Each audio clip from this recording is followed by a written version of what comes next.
Welcome to the Popcorn Talk Network, for the online broadcast network that features movie discussion, news, and interviews. Press 1. Popcorn Talk. We talk movies. Because I'm happy. Clap along if you feel like a room without a roof. Because I'm happy. Clap along if you feel like happiness is the truth. Because I'm happy. It's impossible to listen to that song and not have a smile on your face. Hey guys, I'm Megan Salinas here, giving you your Minions Moviechickk quick review here at the Popcorn Talk, your online source for news, everything related to movies, and all that fun stuff. I'll be giving you guys the good, the bad, and the ugly about this movie, all in under 10 minutes. So let's go ahead and talk about this movie, because this is the prequel to the Despicable Me franchise, and out of those two movies, the breakout star every single time were the Minions themselves, so much so that they have become the driving marketing force for Universal. Basically, all things Despicable Me related. They do it for teaser trailers. They do. You guys should go down to Universal Studios because Minions are everywhere. There's a 3D ride, all sorts of really, really fun, cool, adorable Minions stuff. But here's my thing. When I initially heard that the Minions were getting their own movie, I was skeptical, to say the least, because I'm in the minority here. The Minions are, confession time, the Minions are actually my least favorite part of the Despicable Me movies. I like the family stuff, call me, and the supervillain stuff. I really like that there was this world where, like, their supervillains had their own subculture and everything like that in society. I thought that was adorable and hilarious. And the Minions, they were cute and they were funny, but honestly, I just kind of saw them as, like, slapstick fluff. So when I heard that they were getting their own movie, I was skeptical, to say the least. And I have to say that after seeing this movie, I wasn't entirely wrong, but that's not to say that the movie is devoid of good stuff, because that's not true. There's a lot of really fun stuff to be had. So the story focuses on three Minions, Bob, Stuart, and Kevin, as they're venturing out to find the biggest and the baddest villain that they possibly can in the 1960s in order to save their tribe. Because the Minions, as a group, they have evolved to serve the most despicable being that they can. And unfortunately, because the Minions are the way they are, they usually end up accidentally destroying the villain that they're trying to serve, usually on a case-by-case basis, every single time. And after one such blunder, they get isolated, and after years and years, they get depressed because they haven't had anybody to serve for so long. They have no purpose in life anymore. So Kevin, Bob, and Stuart venture out to find someone for them to serve.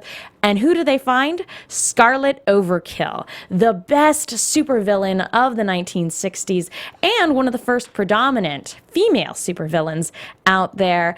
And so they find her, and crowds just adore her, and she is the person that every villain looks up to. So when they get their chance to serve her, they are ecstatic. But she's less than enthused. She is far more skeptical about their abilities. So the movie focuses on whether or not they are up to the challenge of helping her pull off the biggest heist of her career. So there's a lot of fun stuff in that. There's a lot of fun road trip moments. Michael Keaton actually plays a really hilarious side character that you just kind of meet when they're on their way to try to find a villain to serve. And it's just almost a throwaway bit, but he is just so funny. And the other side characters that he's paired up with, there's a lot of really fun slapstick stuff. If you love the Minions and their antics, that's basically what this movie is. It's basically Minions are looking for a boss and hijinks ensue. And that's a lot of fun. And this supervillain subculture is still there, and that's still intact. And I find that entirely endearing. The voice acting is really good. I loved John Hamm's performance. Actually surprising. I didn't even know he was in the movie until I watched it. Him and Jeffrey Rush are really spectacular. Sandra Bullock plays Scarlet Overkill.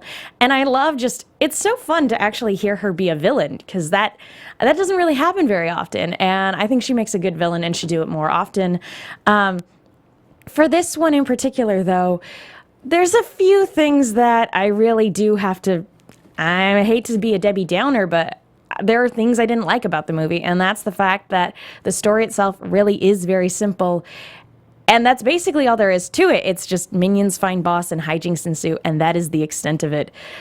There's nothing really else of substance there. The good comparison I had to it, it's that Pixar movies that is a good meal. That is a well-rounded meal with a lot of substance to it. This movie is a sugar rush. It's candy. It's high fast-paced action, a lot of fun, and it's a lot of silly antics. But at the end of the day, it's empty calories. It's fun and it's good, but not necessarily good for you. That being said, the ending of this movie is spectacular, and I won't give it away, but out of all my, nitpicking and being a negative Nancy and everything like that, I loved this ending. I won't give it away for you guys here, but it had me grinning from ear to ear, and I was singing happy on my way home because it just made me feel that good. That being said, there's really not much to it. I wouldn't necessarily recommend paying summer movie prices, especially 3D movie prices, to go see this movie. All in all, I say wait till it hits Netflix. It's worth watching, but you don't have to see it in the theaters. So that's my 2 cents. If you guys want to hear a more in-depth review about this movie, be sure to go down to the Moviechickk. The link for the article should be below. If you go to themoviechickk.com, we have all sorts of other movie reviews as well. You can read this entire review, and along with a lot of other movie trailer reviews and movie reviews, movie news, all sorts of really fun stuff. So if you haven't already done so, please be sure to follow the Moviechickk on social media. Be sure to follow us on Twitter, YouTube, Instagram, all that fun stuff. Remember, that's Chick with 2 Ks. And if you haven't already done so, be sure to follow the Popcorn Talk as well. I'm Megan Salinas. You can follow me on Twitter at TheMenguin. That's TheMenguin. Thank you guys so much for tuning in. We will see you guys next time. Bye. From producers Maria Menounos, Kevin Undergaro, Phil Svitek, and the entire Popcorn Talk Network, we would like to thank you for tuning in. For questions or comments, be sure to visit popcorntalk.com. I'm Sir Richard Wentworth, and this has been a presentation of the Popcorn Talk Network. The views expressed herein are those of the hosts only and do not necessarily reflect the views of the Popcorn Talk Network or its owners or principals.